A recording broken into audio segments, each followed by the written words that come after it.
Welcome, everyone. Wow, what an enthusiastic crowd. I don't know how many people we have in the building tonight, but you're only a part.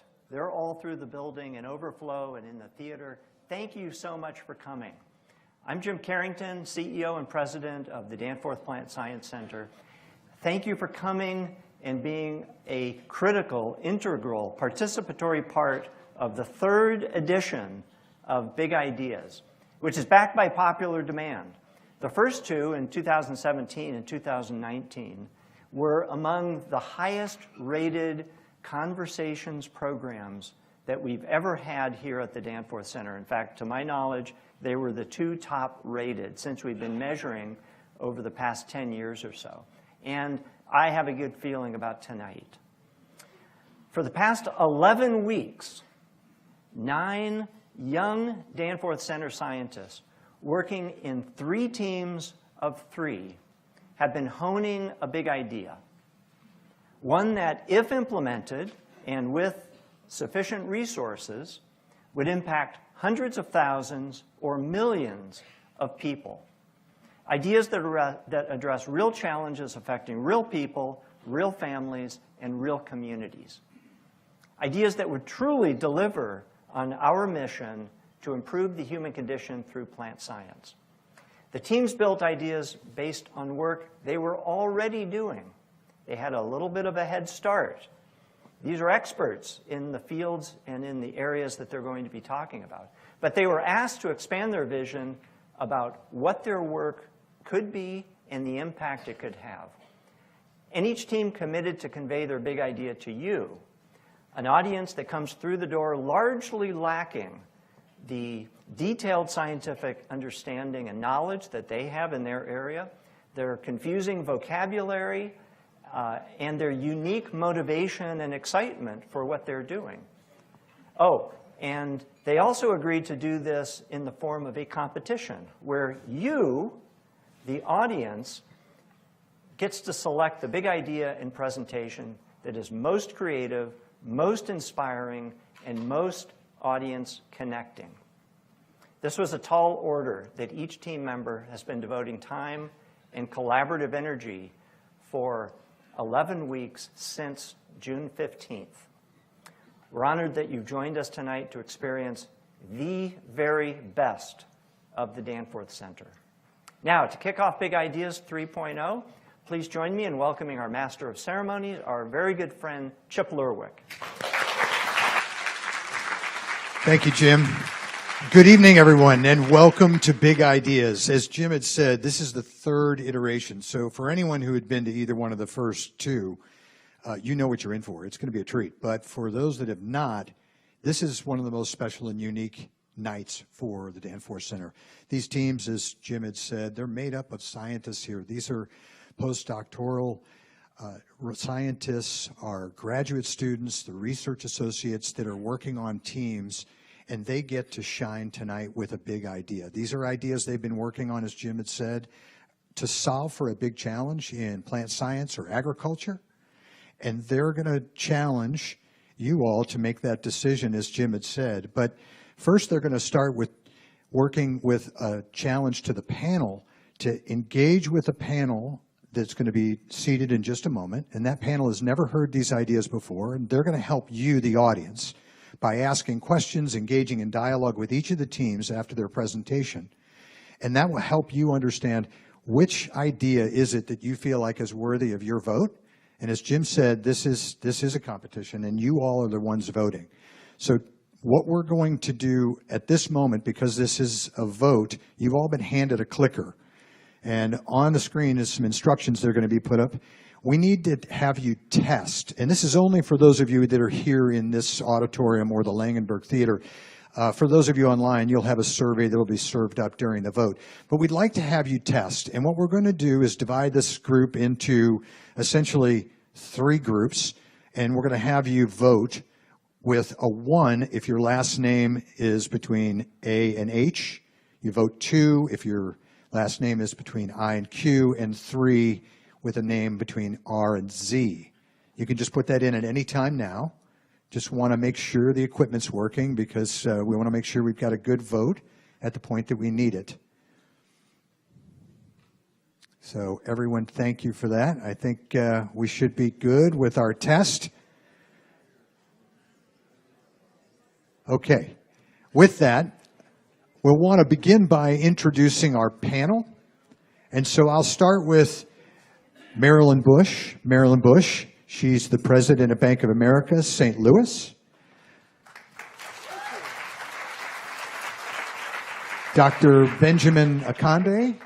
Benjamin is a senior vice president at Stifel Financial, and he's also the chair of the Danforth Leadership Council here at the Danforth Center. Lastly, Janet Wilding. Janet is the assistant vice chancellor of economic development at the University of Missouri in St. Louis. You're going to hear a lot more from the panelists as they engage with each of the teams, but at this point, sit back, relax, and enjoy big ideas.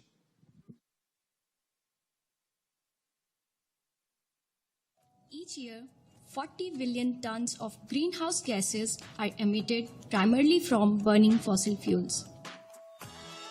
Deep emissions reduction are urgently needed to preserve our planet and sustain our way of life. Is there a way we can harness plants to shift and supplant our reliance on fossil fuels? Our big idea is to replace petroleum with farm-grown plant oils. I'm Poonam Jyoti from Himachal, India. I am Somnath Gole from Kolkata, India. I'm Stuart Morley from Stillwater, Minnesota, and we're Team EcoTag from the Allen Lab.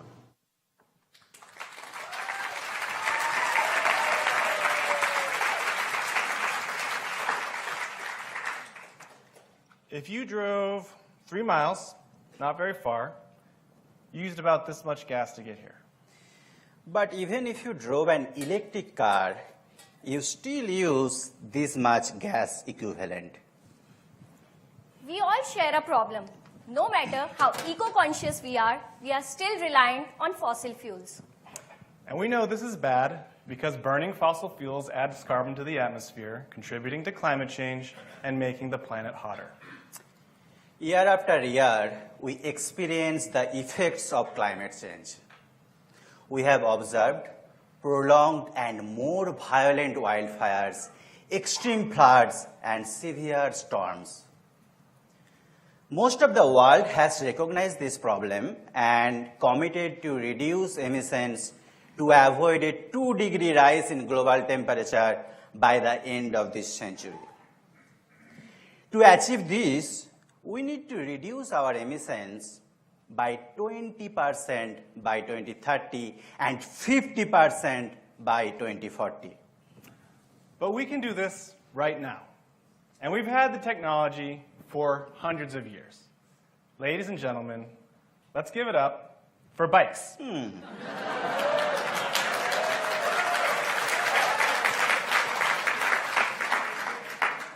That's a dumb idea. Oh. No, seriously, is that even practical? The place... Yes, that is practical, but for local communication, right? The place where I live in India, it would take me months of traveling to reach the spot where I'm standing right now. In fact, even if I lived right 10 miles away, I would spend nearly an hour each day coming and going to work. Now, the problem is, we recognize that climate change is an issue. We are still reliant on oil and gas that is causing it. We can't simply stop driving cars or flying in planes. We need a better solution. Hold on. You two drive gas cars. I drive an electric car. No gas, no emissions. You two are part of the problem. I am part of the solution. Okay, stop. You're right, you're both right. Bikes are impractical, and electric cars would be nice. That's what I said. But until we can all afford them, and until we can all charge them, we have what we have, which is mostly gas cars. Also, in 2020, over 60% of electricity generated worldwide came from fossil fuels. Oh, really? We still have a dilemma. We are deeply reliant on fossil fuels. What if we use reusable gas? Well, when I burn the gas, it doesn't come back. My gas tank only fills it when I do. Like a cookie jar that magically refill itself? No. All I'm saying is, instead of extracting oil from the ground, we could get it from our yard trimmings. What if we could get more potential from our agricultural land and produce the oil that we need from the plants that we grow? Our big idea is to produce industrial oils in plant to reduce our reliance on petroleum. Some of you may have just said in your mind, great, it's another biofuel talk. But let's get one thing straight. We are not talking about ethanol or biodiesel. We are talking about gasoline. We are talking about creating a feedstock that can replace petroleum. And we are going to do it in plants that would not compete with any food crops, would not take up any additional land, and most importantly, that will recycle carbon rather than just emit it. There are three major innovations to our approach which makes this different. First, we'll use the plants called cover crops. Second, rather than producing oil in plant seeds, we'll produce them in plant leaves. And third, we'll modify the structure of plant oil to make them usable fuel like petroleum. Now, some of you are wondering, what are cover crops and why do we even care? So, cover crops are plants that are grown on farmland but in between the growing seasons of traditional food crops. Their primary purpose is to preserve the soil so that less erosion occurs when the land is not in use. They are grown late in fall, left over winter, and resprout in spring until being removed by the farmer to make way for traditional food crops. There are many varieties of cover crops for a variety of situations.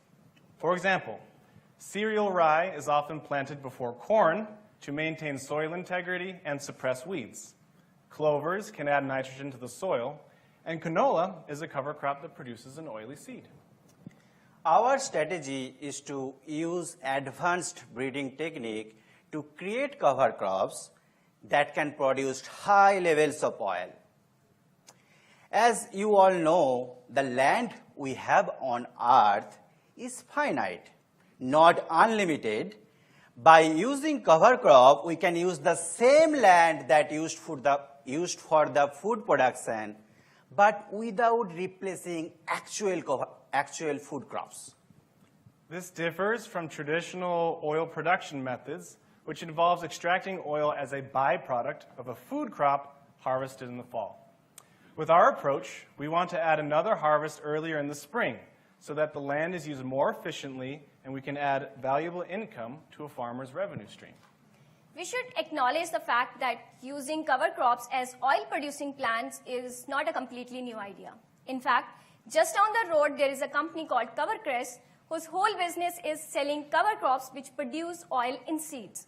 Our goal is to extend that further with our second major innovation, which is producing plant oils in leaves rather than seeds.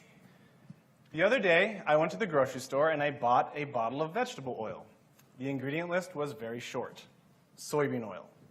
In fact, most of the plant oils that we use come from seeds, like soybean, sunflower, or canola. The problem with seeds and cover crops is timing. A farmer's #1 priority is to get their food crop planted as soon as possible. Every day that they wait can translate to a yield loss. In farming, yield is everything. So if a farmer has to choose between planting their food crop and waiting for a cover crop to produce mature seed, they will always pick planting their food crop. There's no time to wait. That's why, rather than extracting oil from plant seeds, our strategy is to produce high levels of oils on their leaves throughout their life cycle. This means we do not have to wait until plant's maturity to get these oily seeds, but we can have multiple harvests of oily leaves while the plants are growing. And we can do this because cover crops are like your lawn. When you mow it down, they grow back.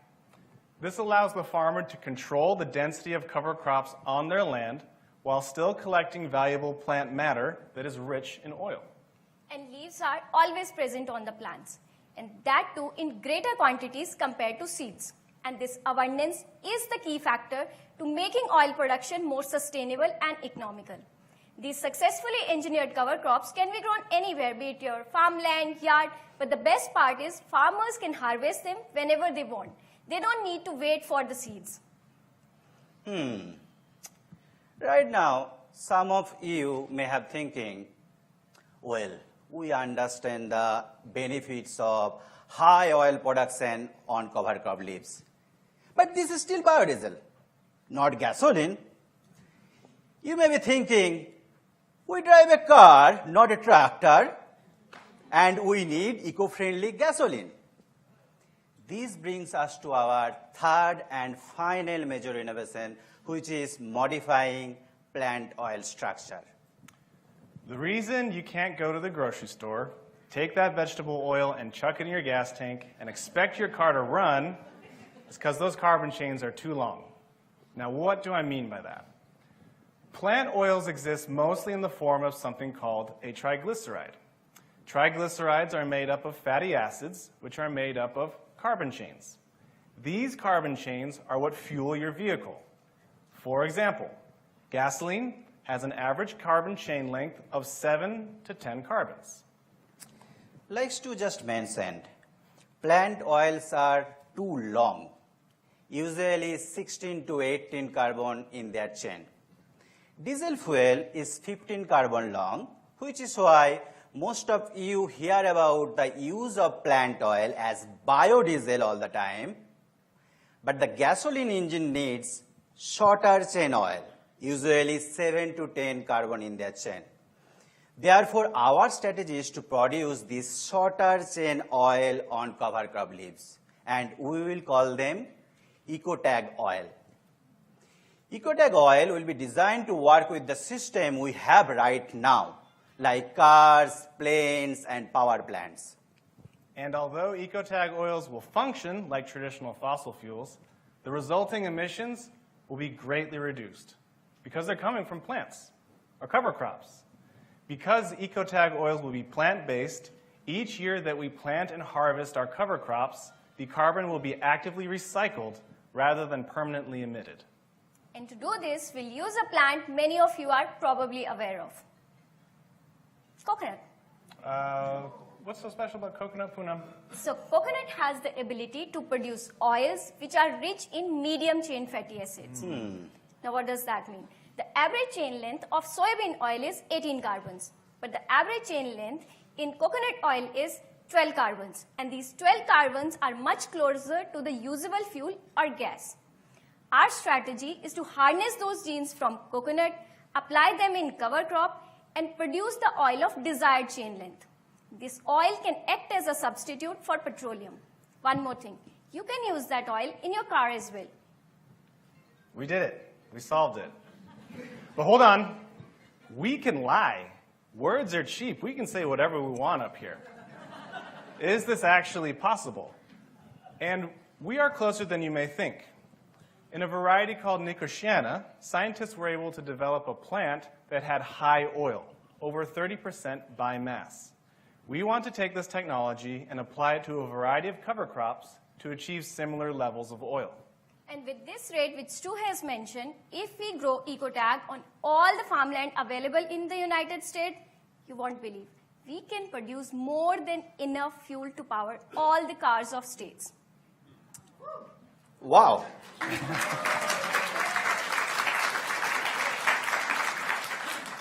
But let's be realistic. In US, most of the farmland are not currently growing cover crops. You may be surprised to know that EcoTag oils from just 20% farmland can still fuel quarter of all gas cars in this country. But forget about gas car for a second and think about only electric car. EcoTag oils from just 20% farmland can power 300 million electric cars every year. And that is equivalent to one electric car for every citizen in US.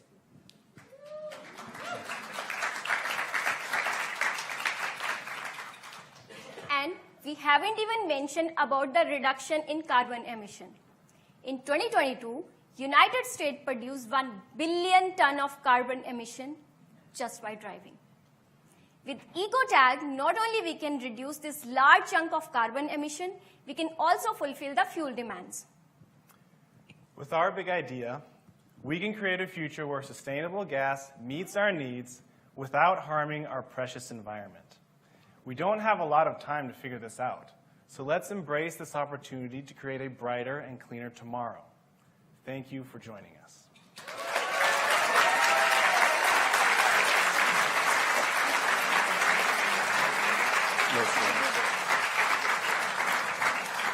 Wow.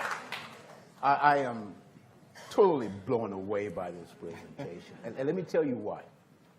You've identified a big problem that obviously needs a very significant solution. You've taken on something very significant, but yet you've come up with a very bold but stretched solution. You know, this is what I would characterize as not just best practice, but next practice. Because you're challenging us to think differently. You're challenging us to really find a solution that is affordable, that is accessible, that enables everybody anywhere in the world to be able to gain access to this. But my question to you is this. How fresh is this idea? Have there been conversations, have there been discussions that have looked into how to take this from concept to reality? And in responding to that particular question, I want you to tell me, in terms of timeline from now till we get it rolling, how long do you think it'll take for us to be able to make this a reality? Sure, thank you. Let me try to answer your question. Maybe you guys can jump on. Come to your first question, that cover crops and use of cover crop is kind of new idea. Farmers are trying to go more cover crops nowadays to protect their soil, basically, and to improve their soil, because some of the cover crops are legume which can fix nitrogen. That means it can improve the soil. And currently, I think 7 to 8% of the farmland in US only use the cover crops, but which is increased. It was a decade ago, it was like 1 or 2%. So this is kind of fresh idea. And then also the idea of the oil in leaves is also fresh idea, because few years back, kind of 7 to 10 years back, first time oil is produced in the Nicotiana, which we presented. So this idea also is fresh. So I think in total, whole idea is kind of fresh idea. And to extend on that, we have companies like CoverCress that build oilseed cover crops. Yes. So again, we mentioned the problem with seeds and planting food crops. So we want to extend this technology into plant leaves to really take advantage of not having to wait. So there have been conversations about this, and there have been people moving towards this. The real bottleneck is having the resources and funding to create these plants, because designing and generating these plants is hard for any researcher. So this is really what we're waiting on, trying to develop. And coming to the second part, which was like how long it will take. Yeah. So that question itself has a two-part. One is how long it will take to generate those lines or generate those plants, and second one is about regulation. So in the lab, it will take 3 to 5 years to generate those plants and transfer them to the field, but then second part is about the regulation. So because it's not a food crop, so we believe or we are anticipating that it won't take that much time compared to the food crops. Thank you.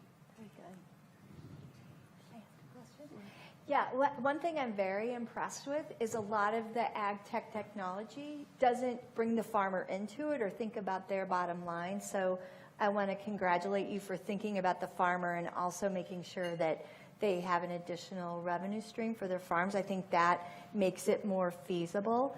Other than the farmer, what do you think the biggest barrier would be to quick implementation of your idea? Oh, so I love this question.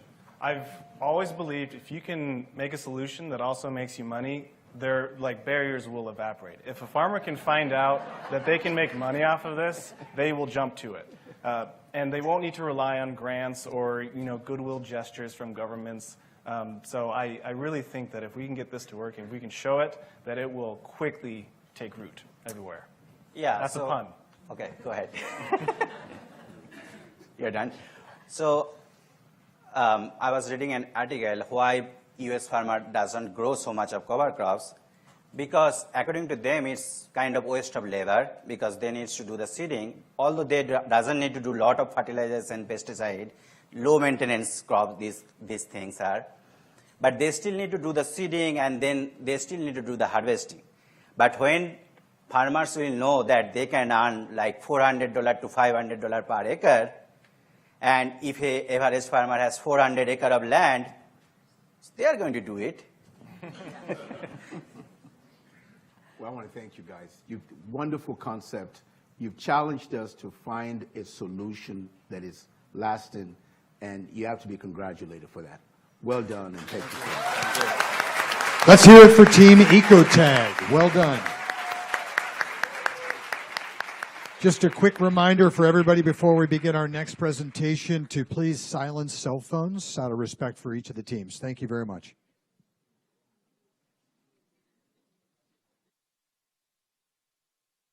Why do we have food disparity? And who is affected? How can education bridge the gap of access in agriculture?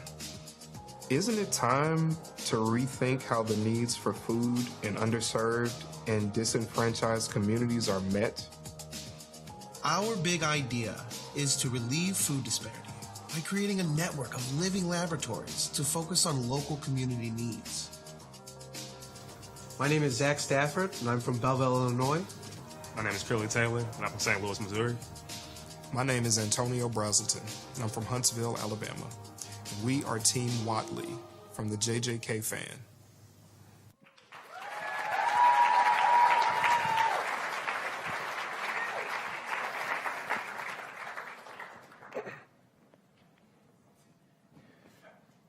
I can still hear the disappointment in my grandmother's voice the first time I told her I wanted to study agriculture.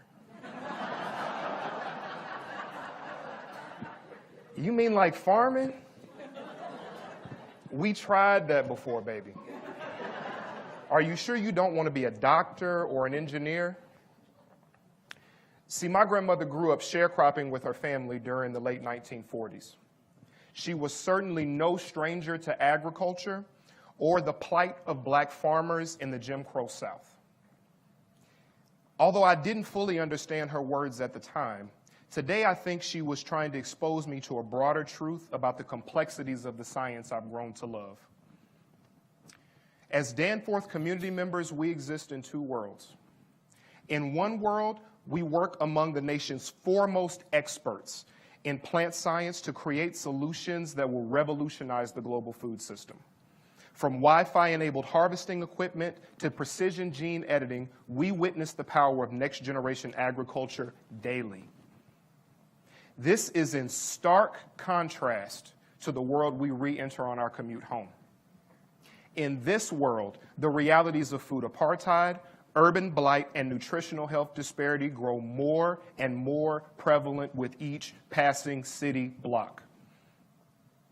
Although conventional agriculture seeks to address this issue by focusing on increased food production, shifting the paradigm of food security requires the next generation of leaders to incorporate systems-level solutions that reach across curriculums, communities, and cultures.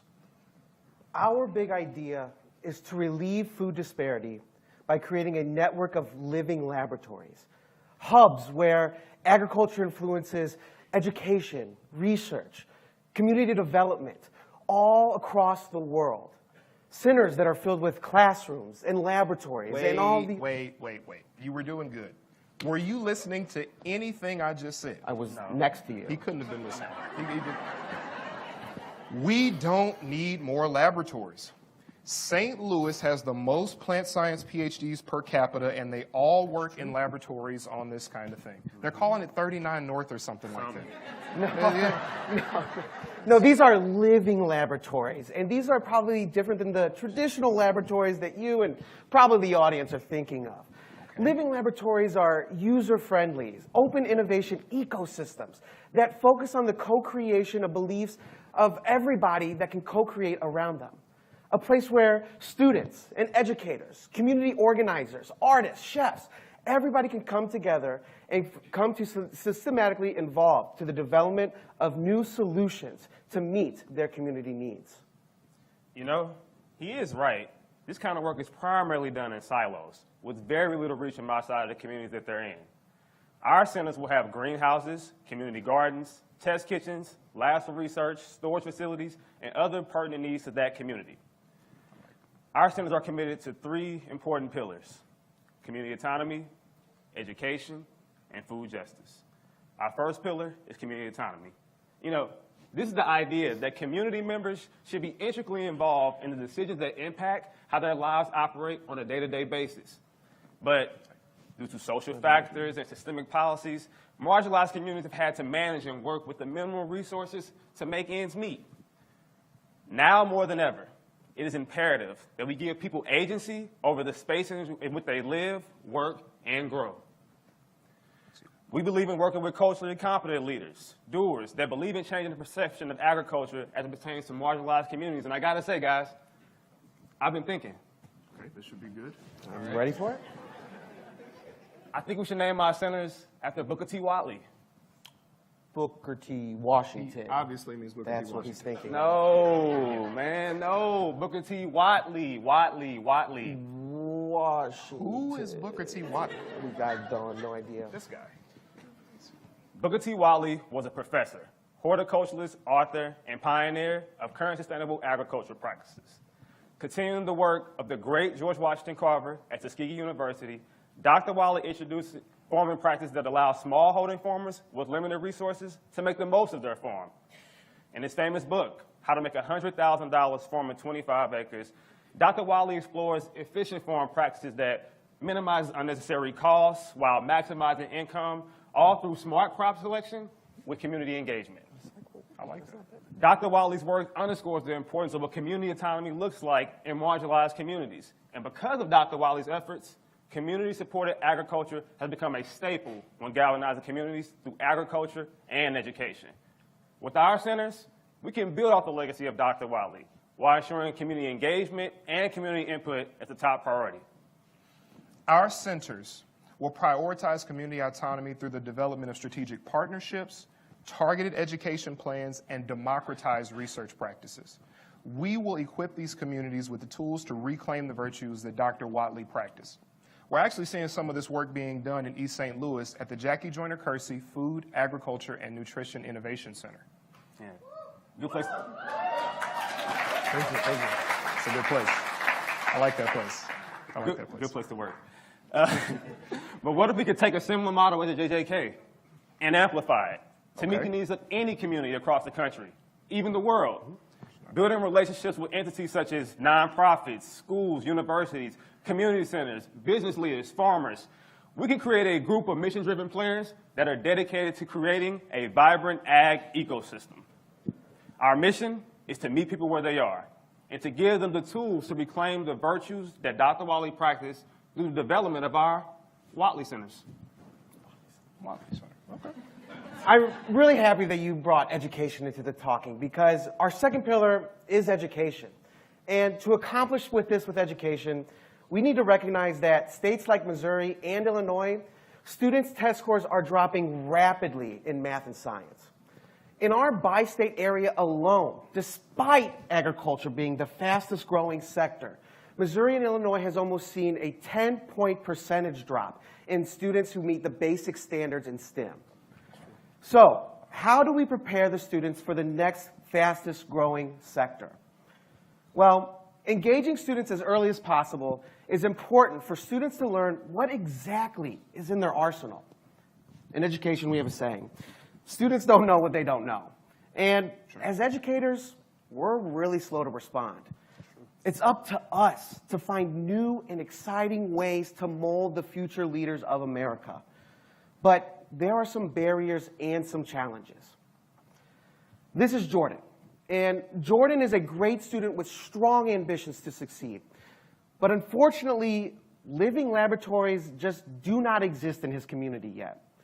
While doing his research, Jordan had traveled 30 minutes across town to the Danforth Center from his community in East St. Louis, just to find the space and scientists needed that could help him with his science project.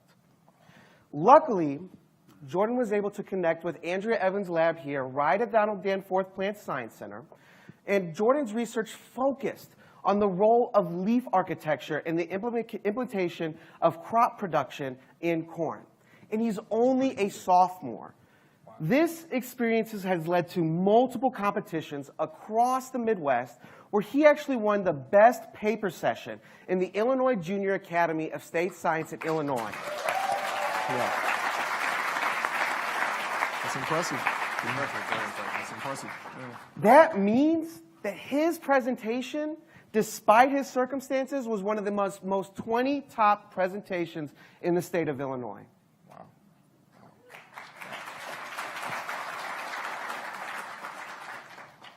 You know, but what if Jordan could do research right in the heart of his community? What if researchers like Andrea and educators like you, Zach, had a space where you can carve out and you can work with students like Jordan on a day-to-day basis? We believe that engaging students requires special facilities that marry science and education together. Watley Centers will strategically be placed in communities where students can explore their curiosities and practice science in an ever-changing world. Each facility would be equipped with greenhouses, growing spaces, research development so that researchers like Antonio and students like Jordan can work together. Schools could visit our sites and do hands-on activities and learn about agriculture projects in their own communities. Our centers will be a staple to not only food production, but only scientific outreach to the communities that need it the most. You know, I'm really excited that you mentioned using our platform to actually feed communities. That's why our third pillar is food justice. Nationally, 10% of American adults are food insecure. And in urban centers like Metro St. Louis, upwards of 60% of residents have limited access to fresh, healthy produce. This is Darissa Davis, and she is actively working in her community to combat this issue. Darissa operates a community garden in Washington Park, East St. Louis. Her garden was actually born from ideas not too far distant than the one we're presenting tonight, to plant the seeds that will grow her community. See, grocery stores are few and far in between in Darissa's community, and many people rely on convenience stores for local produce. As a teacher, Darissa saw this as an immediate call to action. She and her students farm a 1.3-acre lot that actually used to be a storage facility. Darissa is sharing this space with the public. She partners with organizations and student volunteers to both upkeep and develop the garden. They planted staple foods like tomatoes, cucumbers, squash, even fruit trees that they're hoping will bloom in the years to come. On her property, there's an abandoned building that she wants to use as a market and test kitchen to serve soup and salads to the local community. And honestly, I think we could help with that. Yeah, we can. You know, with our centers, Darissa and other hardworking community members who normally would have to work on these spaces alone or with sporadic help would have the support and structure needed to assist and grow their gardens. We would support Darissa and make sure that she had additional volunteers and resources to scale up her food production in her community. We could also connect Darissa with researchers to help collaborate on funding and other grant efforts. You know what? I was thinking, we could probably serve as a seed storage facility also. That way Darissa doesn't have to purchase seeds every year. I like it. community members can assist in taking care of her produce. What she produces can find those who need nutritional and fresh food the most. With our centers, Darissa's dream can be fully supported and expanded to create new spaces that also benefit her community. So, take all of our ideas tonight and imagine a world where Watley Centers serve communities across the country. Hubs where communities have spaces dedicated to tackling their needs through agriculture. A Watley Center in Cincinnati, where first graders learn about plants by growing hydroponic vegetables to stock their fridges at home. Or a central hub in Detroit, where meetings happen to identify new community growing spaces. I think we need to think bigger. A seed bank where farmers in Mexico City can save and source locally adapted, drought-tolerant seeds. How about a research center right here in St. Louis, where scientists studying nutrient cycling and different varieties of kale alongside a workforce development program that specializes in rooftop gardens? All right, I got it. A logistics program that sustainably transports produce from vertical gardens in Queens to nearby black-owned restaurants in Brooklyn. Now, imagine all of these centers and all the people who work with them talking, collaborating, sharing ideas, and making sure that they're tackling some of the world's largest problems from the bottom up. We believe that feeding the world is as much about challenging the boundaries of technology as it is about challenging the boundaries of the social environments that they exist in. Our big idea will transform the way marginalized communities see the growing space around them. By cultivating agriculture centers based on community autonomy, education, and food justice, we can empower people with essential scientific skills, education, and resources to meet the broader community's needs in an ever-changing world. We are Team Watley. Join us as we embark on this journey. Thank you.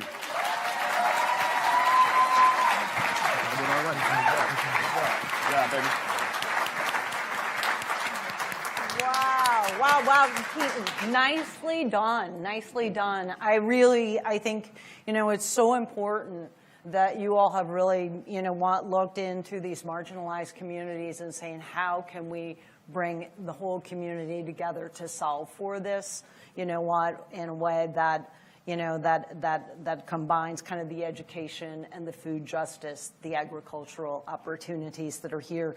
So, and of course, I love the work that is happening at JJK FAM, right?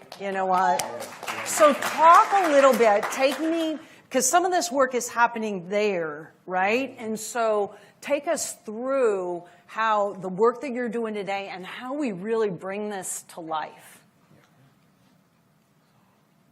Well, I think that our idea came out of the work that we're doing at the JJK FAM. I mean, we're very passionate about all the things that we're doing. I think for our big idea, it can be implemented anywhere. It can be implemented in a school, a farm. It can be implemented, on a community garden. Not just a community center like JJK FAM, though they're also elevating that. But I think our idea can transition into multiple avenues and help people in scalability-wise and everything. So. And I think it also comes from that we're not alone. We are serving just one community out of the hundreds that are plaguing our country currently. And, we need to realize that in our lifetime, we're going to have a food shortage if we don't, A, identify new growing spaces, and B, tackle it for the people who need it the most. Yeah, thank you for that. I love the idea of community autonomy, education, and food justice. You've touched the major tenets of needs. But, as an educator, I'm excited about that linkage as well. And so I want you all to envision for me here how we could replicate this concept in all the cities and communities that you've listed there. What would be your 1-2 step in sort of moving this thing from concept to fruition? I think one of the major pieces that we have to think about when we're talking about from concept to fruition with this is almost piggybacking on what we talked about before, is ensuring that we are actively bringing the community and bringing the people who are at the forefront of these initiatives along with us at the beginning. right? I think there are a lot of really good initiatives that start well that don't have these people in the room, and they fail and they fall flat in those spaces. And so I think by focusing on community autonomy, figuring out what community needs are, and actively bringing them along with us as active participants and partners in this place, I think that gives us the best opportunity to move from concept, things we want to do, to actual fruition. I have a question about scalability. So do you feel like with the work you're doing at JJK that you know sort of what the minimum requirements are going to be to take the Watley Center and locate it in other places? Do you feel like it's kind of like a center in a box where you can go and sell it in Detroit and you can go to New York? Or will each one be customized based on the community need? Customized. Customized. I mean, each community, even though they're tackling similar problems, each community is unique in their own way. And to do that, you really need to find the people within the community who are passionate about these topics, which is part of our education, to breed some of that passion into this, as well as making sure that each unique community need they have is addressed by those community members. I think to that. Oh, go ahead. I think to that point, a larger part of that is actually playing into the cultural relevancy part, right?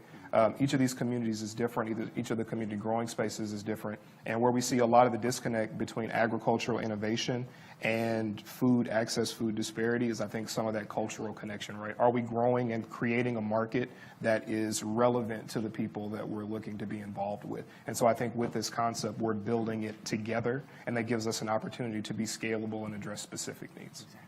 All right, thank you so much. Great job.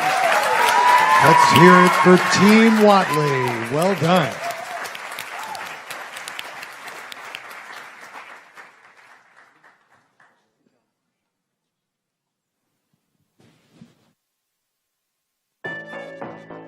Using today's technology to figure out how many chemicals are in the plant kingdom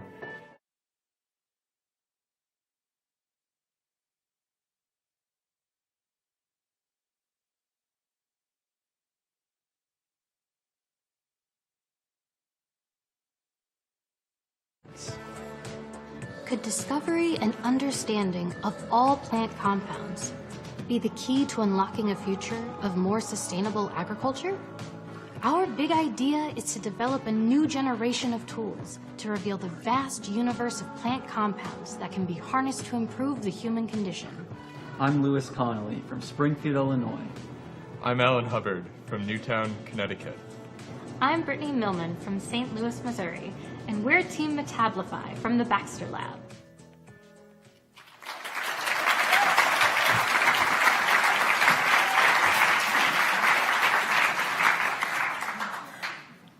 My dad grew up on a farm outside of the bustling metropolis of Assumption, Illinois. My grandfather would make him, my aunt, and uncle walk the field and pick weeds. Now, hearing this story as a kid, I thought my dad was nuts. I could not understand his fascination with that land and the crops that grew on it. In fact, he had to bribe my siblings and I with candy in order to get us to get into the family minivan and take the hour-long drive out to the farm. And when that candy ran out, well, my siblings and I would end up in a sugar rush frenzy asking our dad questions. How many plants are in the field? Do plants eat dirt? What are plants made of? And my dad, who didn't need sugar to fuel his enthusiasm, would answer every single one of our questions.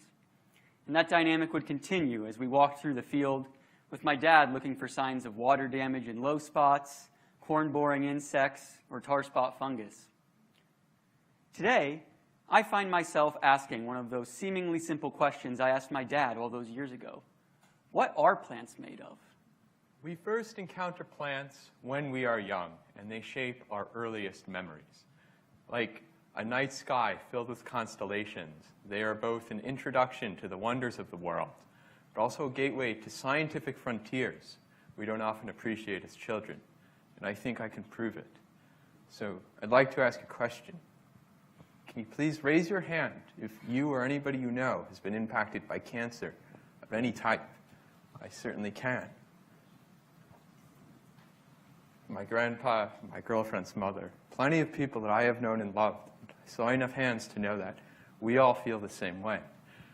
Anybody who doesn't think that plant chemistry shapes the human condition has never been asked that question. And I'll explain why. Pacific Yew is the source of Taxol, a first-line treatment in breast, lung, and ovarian cancer. Mayapple is the source of etoposide, a crucial drug for lung and testicular cancer.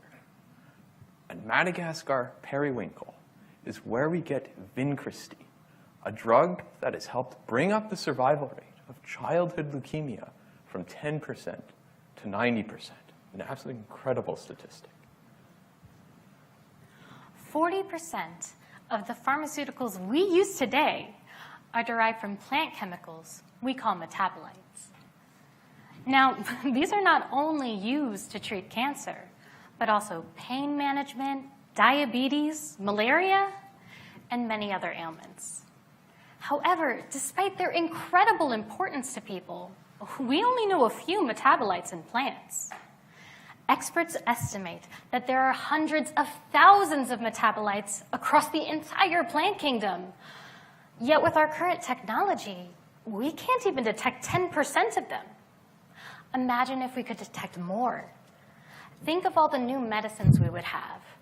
More importantly, think of all the lives we could save. So why is it, in an age where we can sequence all the DNA in a person in a matter of hours, we know so little about something so important as the untapped potential of plant metabolites? Well, the only reason we know so much about DNA is because of a revolutionary technology invented about 40 years ago that unfortunately can't be applied to plant metabolites. The technology I'm talking about is called polymerase chain reaction, or PCR for short. And what PCR allows us to do is take a single piece of DNA and apply the copy and paste mechanism of cell division to it, such that we can amplify it 1 billion times over, and we have enough DNA to put to work. This amplification mechanism has allowed us to detect viruses, like all those different strains of COVID. It's allowed us to detect tests for cancer, helping patients get the care they need as fast as possible. It's even allowed us to resurrect ancient dinosaurs. Well, not yet, but keep an eye out. All of this to say, if we had a PCR analog for plant metabolites, what could we do? Who knows? The fact of the matter is, without an amplification mechanism, we'll never be able to realize any of this potential. Thanks to PCR, we can now see DNA as a strand of 4 repeating letters. But the machine that detects metabolites sees it more as a faint blur. It's like trying to count the stars in the sky before the invention of telescopes. What we see is but the edge of a scientific frontier. These challenges were all news to me when in 2018, during a job interview with Danforth faculty, the eyes of the late Todd Mockler lit up as he described a years-long vision to me, a plan to search thousands of plants for thousands of metabolites so that we could find the most important ones and put them to work for agriculture. The details were a little vague, but he believed we could create a new generation of crops, resistant to drought and resilient in a changing climate. I was absolutely hooked. It inspired me to move 1,500 miles from the East Coast here to St. Louis to join the Danforth Center and its community of cutting-edge plant scientists. By 2020, things were not exactly going as planned for reasons other than a global pandemic, believe it or not. Less than halfway through the thousands of plants, I realized we had a serious problem. Existing software simply could not track the thousands of faint metabolite signals that fluctuated in and out of detection in each plant. Few scientists had dared track more than a handful of metabolites across a couple dozen of samples. And here I was with thousands of each. Without a way to amplify metabolites the way that DNA is amplified by PCR, I faced the impossible challenge of trying to find thousands of needles in thousands of haystacks. So I did what I usually do when stuck. I went for a bike ride one spring day in 2020. I remember thinking that at least the roads are clear from a lockdown as I put on my helmet. I was about 20 miles into the ride with my head down, pedaling up a familiar hill, wondering what exactly I was doing with my life. When all of a sudden, I was startled by a whoosh as a fellow cyclist shot past me. He had clearly run through the stop sign at the start of the hill, which is illegal, I might add. But the worst part is, he was substantially older than me. You can't do that, I yell in my head, and my competitive instinct rages. I know there's one and only one thing I can do. I need to win. So I grit my teeth, I surge towards him. We are neck and neck, fighting the gradient, until with the final surge, I soar clear over the top of the hill, triumphant. But here's the thing, the roads were still slick from a passing thunderstorm. So when I look over my shoulder victoriously,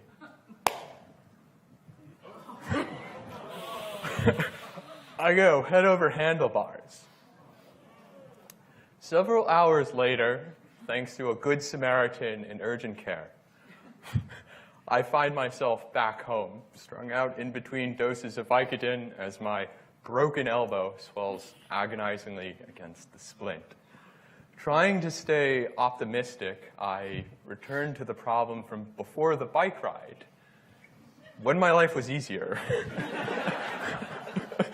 The thousands of needles in thousands of haystacks. It hasn't gone anywhere. It's just now that I have, half the chance of figuring it out as before, because I need 2 hands to write code, and I only have 1.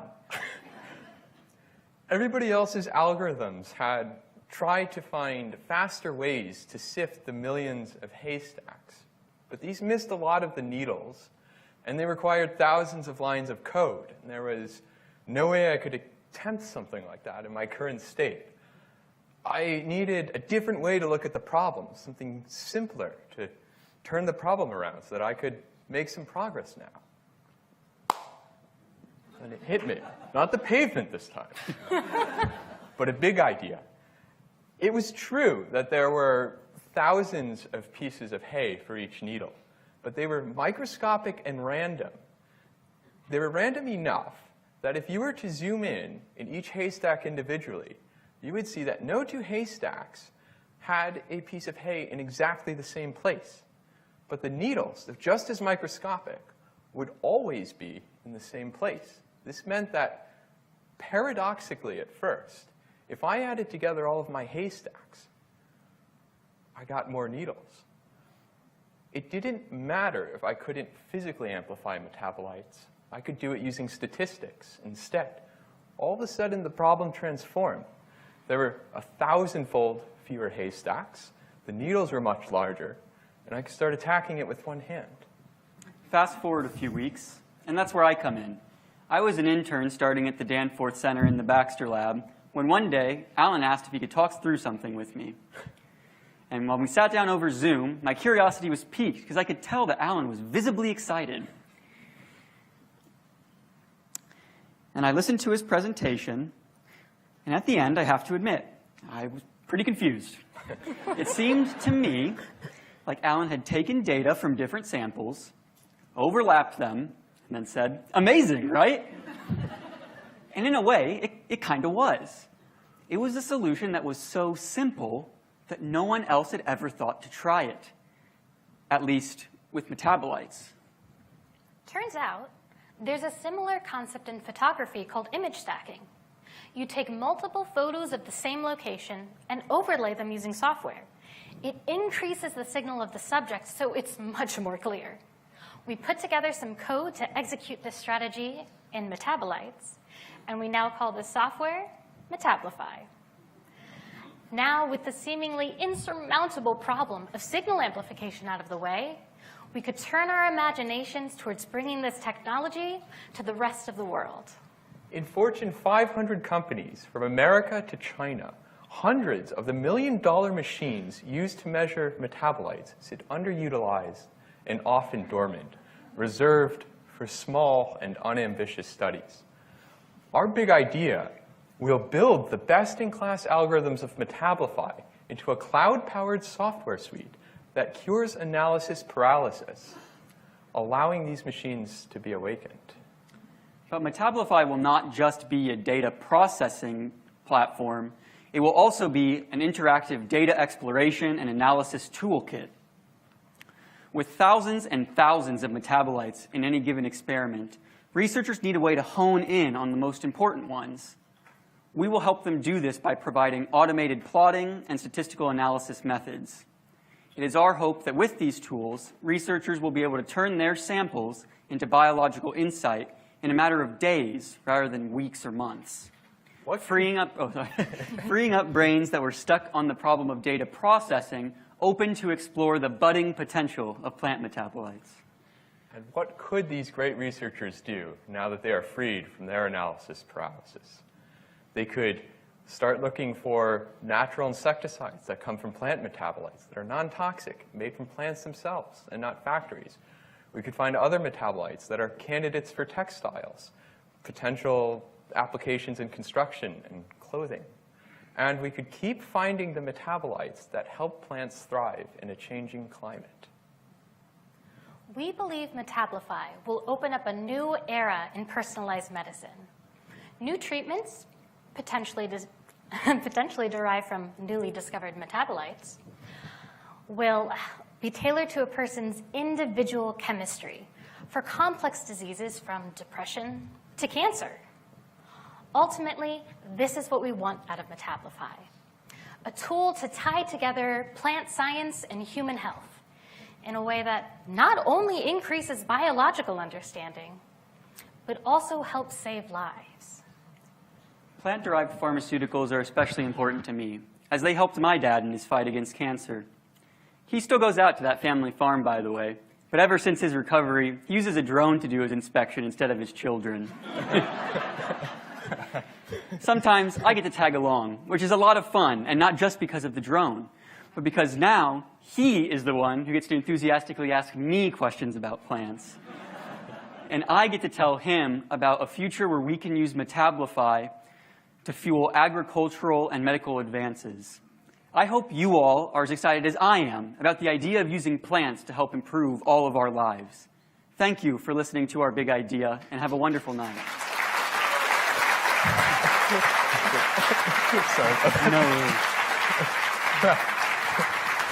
That was great. Thank you so much. And I don't know how you managed to make curing cancer, statistics, and bike riding all make some sense and exciting, but congratulations on that. It was really well explained and interesting. So to go back to the analogy with the genome, so a PCR analog. So what is like the next step you would need to kind of kick off the process? What is the very next thing that has to happen? Yeah, so that's a great question. So we know plenty of people, collaborators we've met who are both in academia and industry, who are these types of people who have tons of big data sets that they don't really know how to analyze. And so we're starting to collaborate with them, analyze those data sets, to show them all of basically the gold mine that they have. And we're building out that social network so that we can keep proving the utility of our technique to these, great researchers with tons of data sets that they don't know how to leverage. And we think we can turn that into, basically a revenue generating service. And we can then use that revenue to fund basically automation of this pipeline into like a globally available software suite. Gosh, there's so much to process here. I mean, no pun intended, but it really, as I think about it, it's like, you're right. It's how do you take it to the next level? And is there, an immediate problem that we say, this is the one that we're solving for that gets, that gets your idea off the ground, and then, obviously it takes off from there. What are you thinking about that? Yeah, I think, what we would like to do is form a company around which we have this IP, and we can start allowing people who want to do the type of work we've already done to do within their organizations. And one of the problems that I think they'd like to solve is trying to find human biomarkers, let's say. And so we have pipelines ready to go to help people with that. Yeah, and to chime in on that, another thing is to currently run the code, you need a good understanding of both computers and coding. So what we want to do is change that, make some type of graphical interface that people who know how to use the machines and know a lot about plant chemistry can use the software and utilize it without needing that technical knowledge. Great, thank you. You know, as I looked at the audience tonight, just briefly, and it caught my eyes, Arnold Donald, a remarkable researcher that took research and monetized it in a really significant way. If anybody knows what equal is. But I will say to you, because you've got benchmarks like Arnold, when you think about this concept, how do you move it from the laboratory, from conceptual science, into something that becomes real, that solves problems, that extends life? You know, because I think that needs to be at the back of our minds as we move in this journey. What are your concepts? What are your ideas on that? So that's a great question. One of the things people would love to do right now, but they really can't, is take, let's say, 10,000 people and look, what are the chemicals that are in their blood, let's say, and can you correlate that to disease risk? And that generates terabytes of data that other software can't process, but we could handle that right now. So there's a group of people who want to do something like that, look through thousands of people, find the chemicals in their blood that could tell if they're going to get cancer, if they're going to be prone to some sort of disease. We would provide the resources to that organization to be able to process the data. The machines already exist. The machines exist. It's this huge gap between what people want to do and with the software. And jumping off of that, not only would it help in finding people who are prone to certain diseases, it might also help in tailoring the medicine we currently have to people's individual chemistry. So if you've ever tried to get treated for something, there are usually multiple ways you could go, and it's kind of a trial and error process to see what ends up working best for you. One of our hopes is that through looking through people's own metabolites, we can find out which treatments work best for which people, so you don't have to go through that trial and error process. Wow. That's fantastic. I mean, I think you really have two big ideas, like customized medicine for individuals, and then your technology idea, which is using idle machines to do all of the processing. So congratulations, just very interesting. Thank you. Yeah. Let's hear it for Team Metablify. Thank you very much. Okay, that was incredible. I know you all feel the same, and you're trying to think now, how can I press all three buttons at the same time to make a vote? Because those are just incredibly creative and inspirational. Each and every one of those teams did a fantastic job. The task at hand now is for you to really contemplate which team really connected with you. What do you think is most interesting, viable, creative? What is it that you want to cast your vote for? And here's what's at stake. So this is a competition. The winning team tonight is going to be given a $10,000 grant to further their work and carry on with their big idea. So it's a meaningful challenge that you all are going to have at this point. So at this point, we're ready to vote. And you're going to see some instructions up here. It's pretty simple in the order that we had the teams come up today. So what you're going to be doing is using your clicker. You're going to be selecting 1 for Team Ecotag, 2 for Team Watley, or 3 for Team Metablify. And those of you here in the audience in the Langenberg Theater will use your clickers, and those of you online will have a survey tool that you'll be used to do that. We're going to give you about a minute and take some time to contemplate and vote. Good luck.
Okay, everyone, that should be enough time. I know it was not an easy decision, but thank you. The voting is closed. We'll now begin to tabulate the votes, which will take us a few minutes.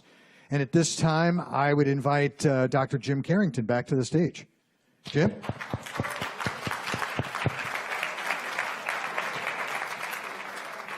Thanks, Chip. Not only thanks, Chip, but this is the third time Chip Lurwick has served as our Master of Ceremonies. Give it up for Chip Lurwick again.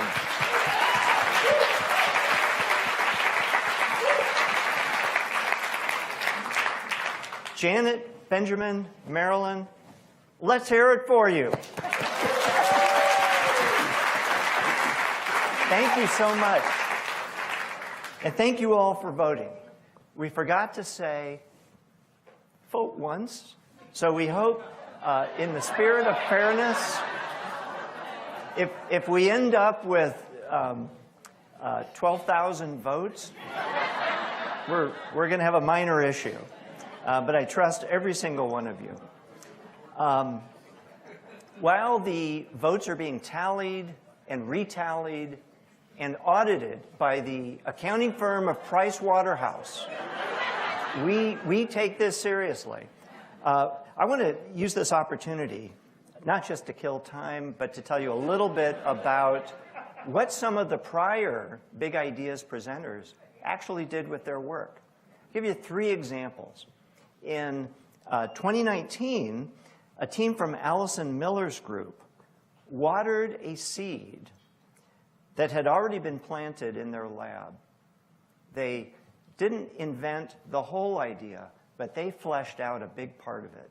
And as a result of that, that big idea blossomed into a multi-institutional $12.5 million institute grant led by Allison Miller that is seeking to understand how plants and plant roots influence the soil and how the soil acts on plant roots. It's a tremendous program. Big idea from the Blake Myers lab was all about new technology to create hybrid crops. Their presentation, even though it wasn't a winning presentation, was so compelling to one individual in the audience that that individual immediately made a $30,000 donation to jumpstart that project in the Myers lab.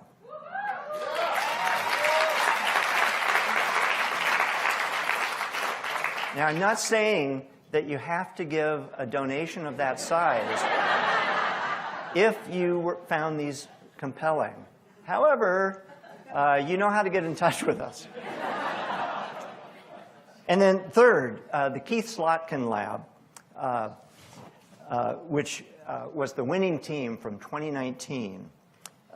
That big idea was actually the initial starting point for a transformational change in the Slotkin lab to develop new ways to insert DNA into plants in a targeted way, in a predictable way, and in a way that has vast economic importance.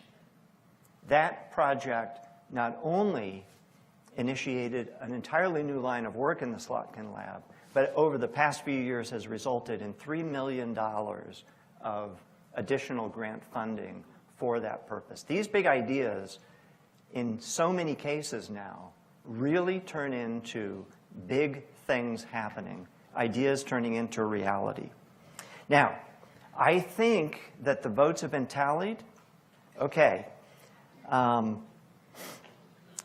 Before we announce the winner, let's bring up the 3 teams one more time. So, Team Ecotag.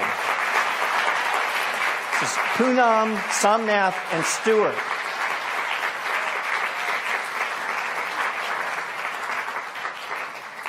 From JJK Fan and Chris Callis-Doole's team here at the Danforth Center and the Education Research and Outreach team, welcome again, Team Whatley.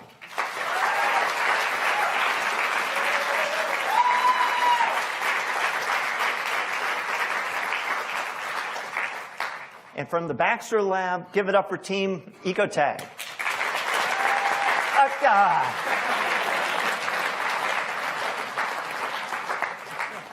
I told these guys before, just 5 minutes before, I am the least prepared person in the room.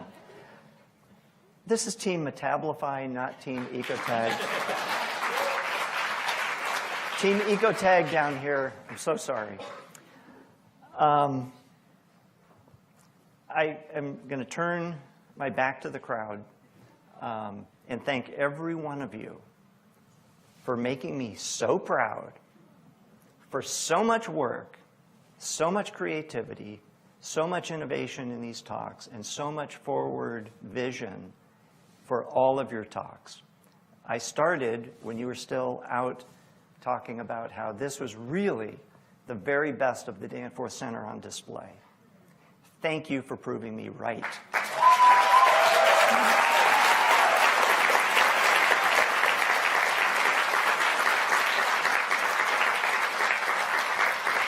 And now let me welcome the last two that are going to be on stage tonight, two special people.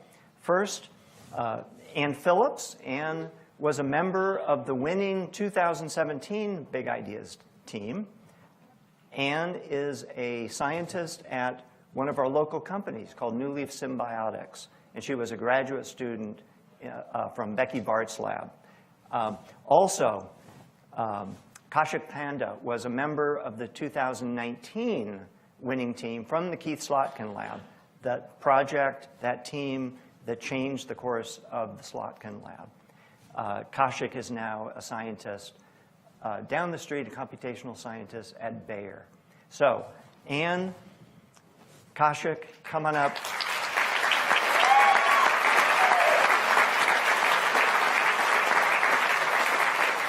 And please do the honor of letting us know who won Big Ideas 3.0.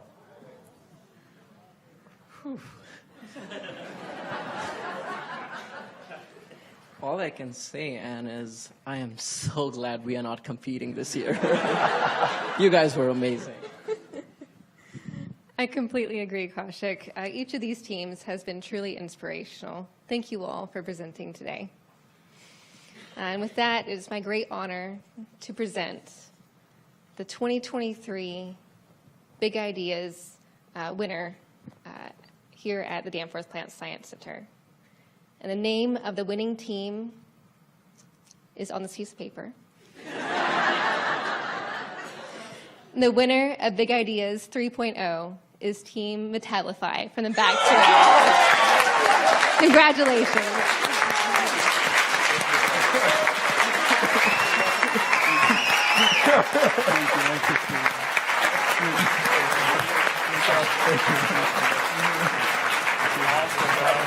Okay, that's it. Give it up for these great teams and Team Metabolify. What an outstanding night.